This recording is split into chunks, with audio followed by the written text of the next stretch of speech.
Welcome, boys. This is going to be a review and testing of this little OBD scan tool made by Konnwei. It's the KW681. So this is a 2-for-1 special. It is an OBD2 tester and battery tester. So it kind of combines that top-down ARTA battery 101 battery tester that I have and have used many times on the channel before, and the functionality of a small OBD2 scan tool.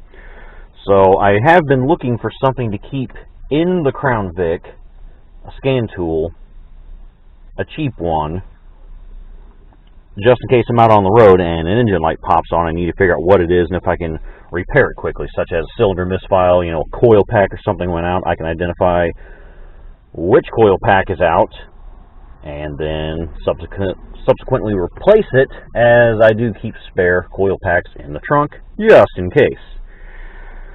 So let's see what's in the box, and then we'll compare it with something like this full-size scan tool that I keep at the house, the Untitled MaxiCheck Pro. So because this thing's like $200, I don't want to keep the MaxiCheck in the car for obvious reasons. That can stay at home where it's safer. This thing's only like $50, so someone busts into my car and steals this, well, I'm only out $50, and the replacement cost of everything that was damaged in order to get it, as opposed to the replacement cost of everything that was damaged to get this $200 tool, which can do a lot more. So let's open it up and see what comes in the box. Okay, boys, so it comes with the cable always attached to the device, whereas in the Autel, this cable you have to affix. It also comes with this little adapter, which plugs into the OBD port here, and then these attached to the battery terminals for testing. It comes with an owner's manual. For comparison size, that is the size of the Autel's manual. And same with this thing. Let's compare the size. So it is significantly smaller than our Autel, but that's okay. We need a nice small compact guy for the car. And also comes with this little case, which I'm guessing you can stuff everything in, so I might lose the box, but then again I might keep the box. There's the back of it and what it says on the box. If you wanted to pause and read. Alright, so I think what we'll do is plug this thing in and let's see what we can see. There are no check engine lights currently on the car, but I can always make some. We do know that on this Crown Vic, if we start the car while the engine's running while the car is in park, it will turn on a check engine light for the transmission range gear selector, transmission range sensor if you want to call it. And I can also disconnect the coil, and then we can see if in fact this thing can detect which cylinder is in fact misfiring, and that would be great and good enough for me to take this on the road and keep it in the trunk. So let's plug it up. Okay, boys, so of course fixed. Alright, so this is what we're greeted with when we powered on. The key is in the on position. So if we go left here, we have a screen that gives us print data, tool setup, and help. Tool setup, we have language, unit of measurement, beep, and device self-test. Okay. Unit of measurement's already where we want it to be. Pound per minute, flow, miles per hour, distance in miles, pressure in PSI, pressure in inches of mercury, whatever the hell, inches of water, I guess. Whatever the hell we're measuring with that. And then temperature in degrees Fahrenheit, which is all we care about. Language is obviously in English already, but you can change that. Alright, so let's go diagnose. And let's see what we're diagnosed with. It should be nothing. Okay, so we have MIL status off, which is correct. 0 diagnostic trouble codes. 8 readiness completed. 0 not completed. 2 not supported. Data stream supported 27. Ignition, spark, protocol type, whatever that means. Guess we'll hit OK. Alright. Let's go with data stream. Let's see what all things I can monitor with this. So there was, what, 27, I think? So we have fuel system 1 status. I'm not sure if that means bank 1 and bank 2, or like short fuel term, long fuel term. Guess we'll scroll down later and find out. Engine coolant temperature 80. It is about 80 degrees out, I'd say. Okay, so down below is short-term fuel trim. So fuel system status. Oh well, maybe that's online. Maybe that just means that it's ready for fueling, I guess. I'm not sure. The fuel trims are pretty sick. But those work. I'm not sure why there's any short-term fuel trim on bank 2. I haven't even started the engine yet.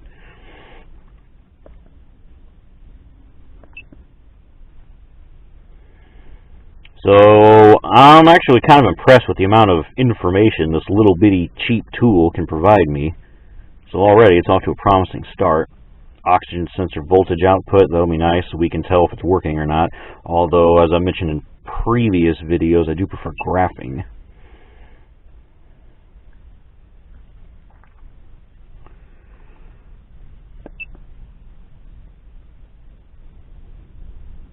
Okay. Well, I kind of like that. Alright. Oh, we do have graphic items. Okay. So select items if you manually want to just pick whatever you want to monitor so you don't have too much information while you're trying to drive or something. But if we can check out the graph of our O2 sensors, we'd be in really good shape.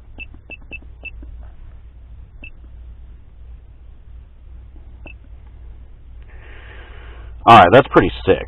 So here's what we're going to do.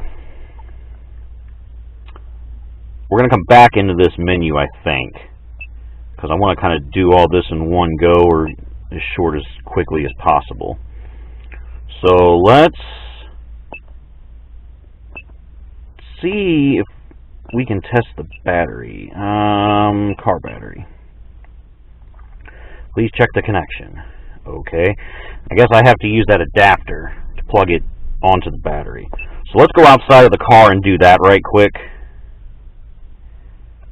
And then we'll come back in, start the car, and then monitor some stuff. Okay, boys, we're outside the car now. Let's check car battery and see what happens. It's in the vehicle. Okay, so far it's asking me the same question the top Don does.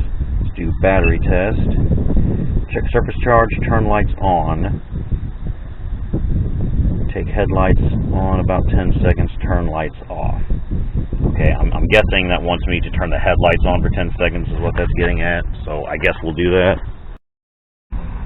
Okay, I just had the headlights on 10 minutes, or 10 seconds. I'm going to assume that it meant do that and then press OK, not OK first, but... Okay, it's regular flooded. I'm going to do cold cranking amp, so far it does allow me to select the different types of batteries, just like the top Don. This is 750. Okay, I have to press up to go up, so let's go up 750.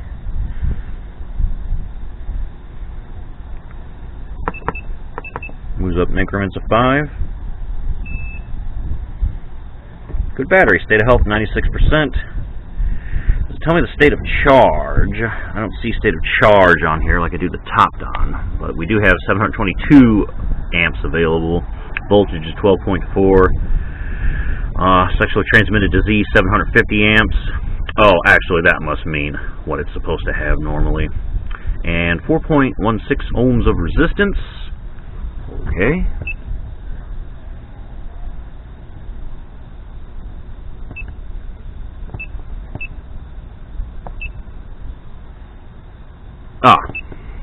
State of charge, I guess, 66%. I wonder why that's also under voltage. But alright, that's what that means. So, okay, fair enough. Alright, so I guess to get back out of here, we just hit escape. back in the car battery. So now we can do, I guess, cranking test, right? So please turn off the engine before pressing enter. Okay, it's off. Start the engine. We thought there was no codes earlier, so we're actually going to leave it in park, and that will turn on an engine light.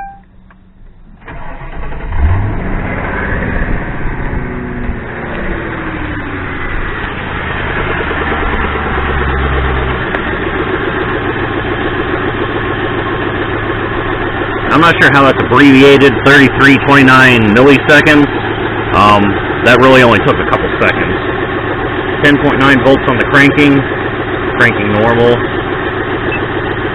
I've assumed now we can do a charging test on it. Okay, that's the ripple test.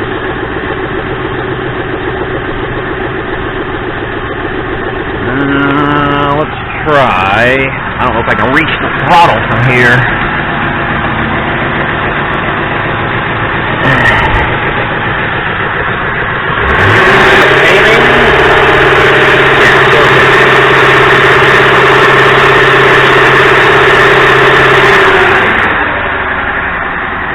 Okay, you do have to hit OK while you're doing that.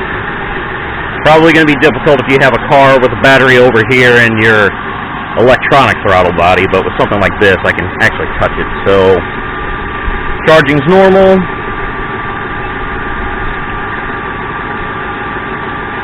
What is waveform? I would assume that would be ripple. Yeah, okay, so if you just wanted to check the ripple, without having to go in all those other menus, you can click that. And as you can see, that's normal. What about IM? I would assume this is... Okay. So I think you can just click on that whenever it's plugged into the car. Obviously, nothing's going to show up here since it's plugged onto a battery. So, let's go into the car real quick, and then I want to check and see if it shows a pending code for that transmission, because you have to shift it out of park and into park again. If it's the first time it will just show pending, the second time it will be a actual code. So I want to see if this will show us a pending code or not. Okay, boys and as you can see, the engine's still running.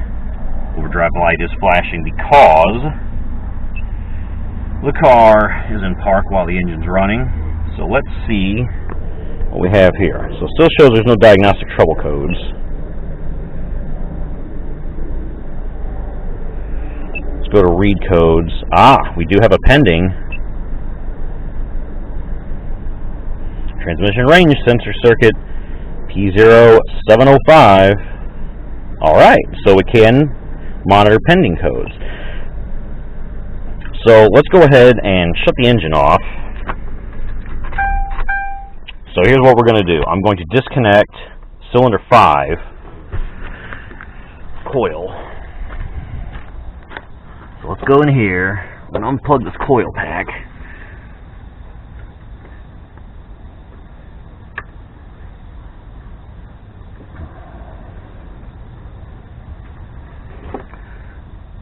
Alright, so she's out. Start the engine again, and now we should have 2 trouble codes. We will permanently set the transmission one, and then we now should have a misfire on cylinder 5, and we'll see if it can detect it.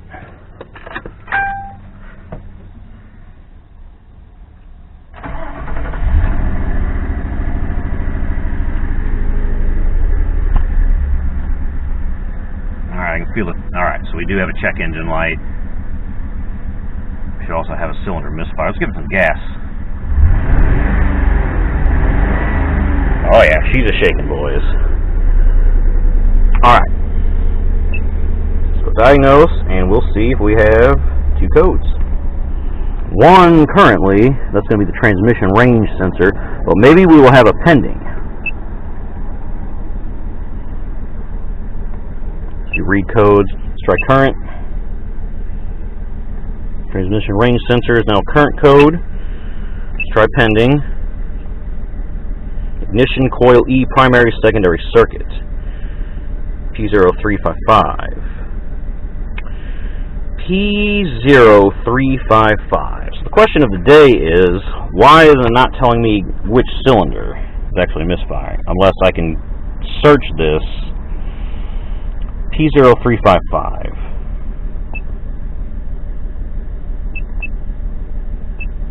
Okay, P0355.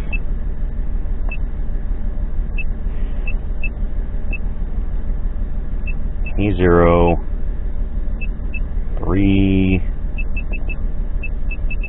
Was it 355?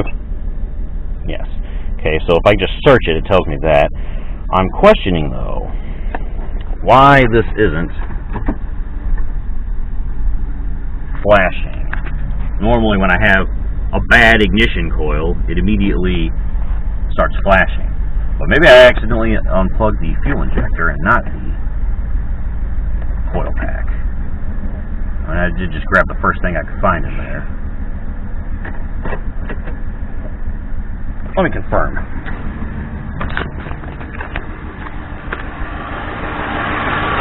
Well, that was the coil pack.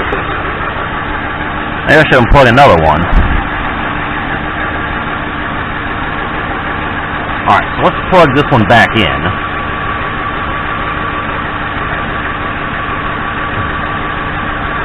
Or, you know what? Let's just go for broke.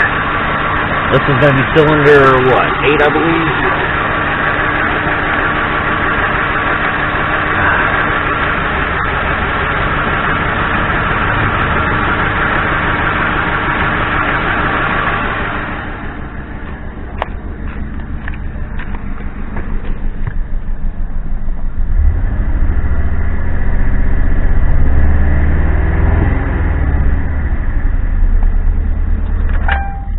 Maybe the engine needs to be running again. Maybe we need to have a couple of ignition cycles of bad unplugged coil. Let's find out.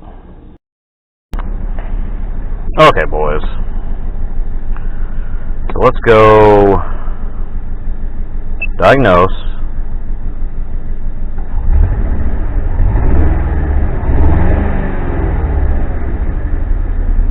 Alright, we have 3 codes currently. Let's see what they are.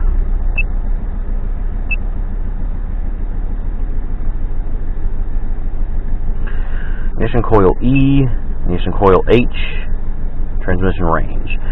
Maybe, you know what, I want to try something here. So it says ignition coil E. A, B, C, D, E.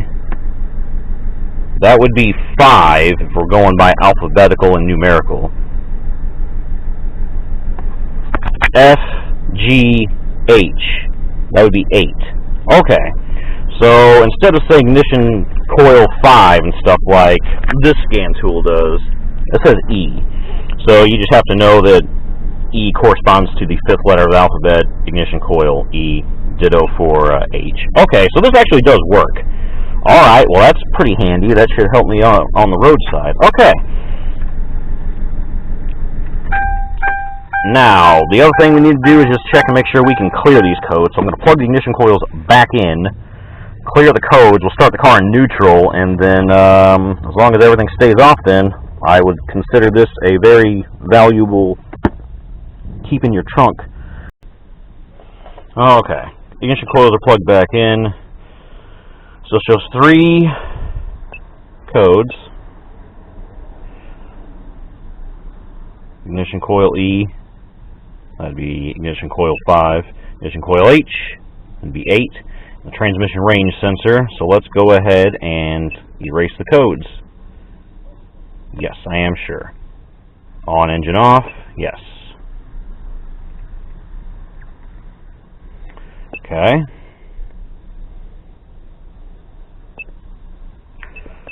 Read the codes. Should say none. Assuming that worked. Vehicles no fault codes. Okay, we are in neutral, so we won't turn that transmission range code on again.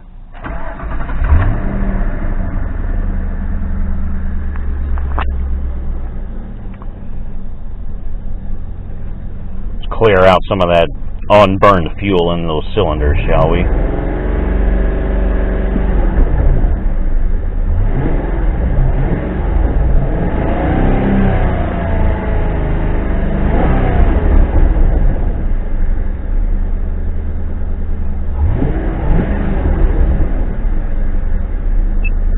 check some pending codes just to be sure I plugged the coils back in properly.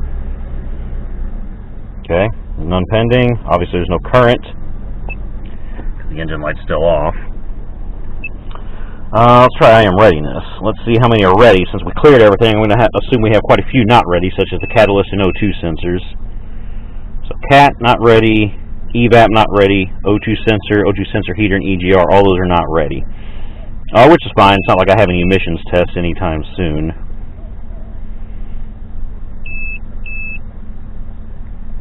Or is this going through everything one at a time here?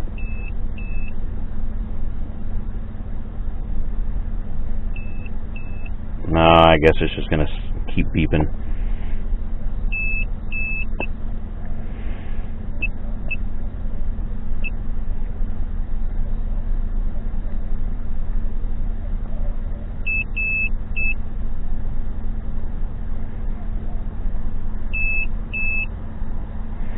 Alright, fair enough. But I don't have any emissions tests anytime soon, like I said, so we ain't exactly having any problems. Those will turn ready on their own, all in good time. Also, I don't drive 12,000 miles between inspections, so I don't actually need emissions anyway. I'm exempt, haha.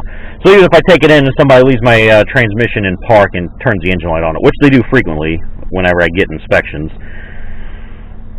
you know, when I get the safety-only inspection, that happens. Now that I have this thing in the car, I'll be able to clear it. So, I'll tell you what then, boys.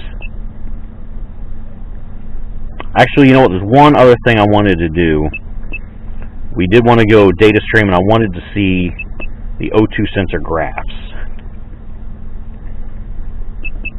So let's do oxygen sensor, bank 1 sensor 1, and then bank 1 sensor 2. I guess I hit escape after that? Yeah, Okay, so bank 1 sensor 1 is in yellow, bank 1 sensor 2 is in red, and what we should see is these things not mirroring each other. We should see sensor 1 bouncing up and down, up and down, up and down, and sensor 2 taking a more steady up. So if we look at the numbers here, you can see the voltage is bouncing up and down on 1 like it should. Sensor 2 is actually bouncing up and down too, and it should not be, but then again, the car is cold. We're not at operating temperature, and I did just have a shitload of gas blowing into those catalytic converters on that bank from those 2 cylinders. So let's actually check the other bank.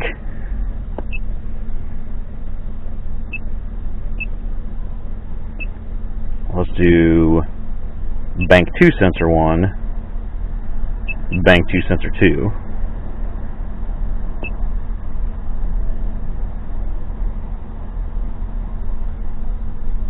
And this is more proper how it should read.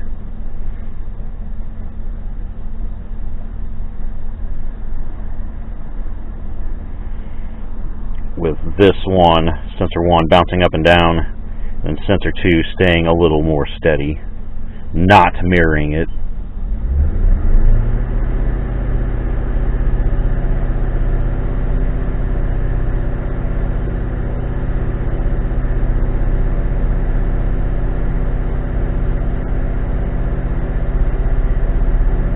See?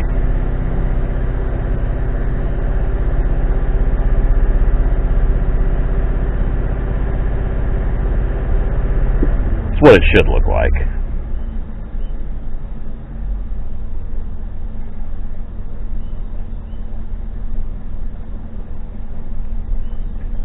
Gassing it down here, idling, sensor 2's up there.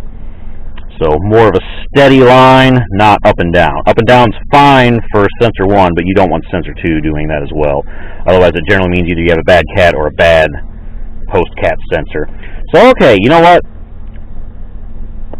I'm going to go ahead and say, here's the deal, boys. This is not a scan tool that you really want to, you know, if you're going to do any heavy-duty, hardcore scanning and ABS initialization and TPMS, transmissions, you know, things like that, real in-depth stuff, this is not going to be the scan tool for you. I would recommend something like the Untitled if you just need to do like ABS initialization and some more heavy-duty scanning and stuff. This is about $200 is what I paid for this. Now, if you need to do bi-directional testing and stuff, be able to turn off dark mode in your Crown Vic, etc., which I have finally done, by the way. Video on that coming soon. Then I would recommend this X-Tool scan tool, the A30 Pro. Shout out to WJ Handy Dad for doing a review on this, and also this, and turning me on to it. And I would say up until this point, if you needed a tool just to test your batteries, I would have recommended this Top-Down Art of Battery 101. However, since this thing exists, and I know about it now, I don't see any reason why you should go out of your way to buy only this when it costs about the same as this. And this is a 2-for-1 special. You're able to check your OBD2 readiness monitors and your engine codes and clear them, as well as testing batteries. So I'm going to go ahead and keep this in the trunk of the Crown Vic. It's cheap enough that I'm not worried about it should anything happen to it, and I can leave my more expensive scan tools at home, and I can check my batteries while I'm out, or somebody else's if I'm out and about, something like that. And I'll still have this stuff at home, so if Katie needs to check her battery or something, or car won't start or whatever, that's there for her to use. And the same with this heavy-duty Autel or even this X-Tool. You know, these are the ones I use at home for my cars and other people's cars that I'm working on. But this one will be perfect when I'm out and about. And, you know, a little too much water gets on in the engine, and we have coil ignition problems. So, okay, boys. I hope you enjoyed the video. I hope that this was insightful and helps you make an informed decision on if you need or want one of these things, or if you'd be better off with something like this or that, which I've done videos on this at the time of recording that haven't come out yet on the functionality of this guy, and you see me in plenty of other videos like the Dodge Challenger ABS initialization videos where I've used this Autel, and I've also used it to diagnose other coil related problems in this car in the past as well. And I've also used the Top-Down Art of Battery if you need to see videos on how that works. But like I said, in the current year, now that I know this is a thing, I would recommend this if you just need a cheap scan tool like me to keep in the car and you have more expensive ones at home. Get this because of its 2-for-1 functionality. You don't really need this anymore unless you need a dedicated one of these just to stay at home. If you have other people that'll be at home and may need it if you're gone or something. So, alright. So it's kind of a long-winded video, but hopefully it was informative. So, appreciate it. Thanks for watching, boys. Peace.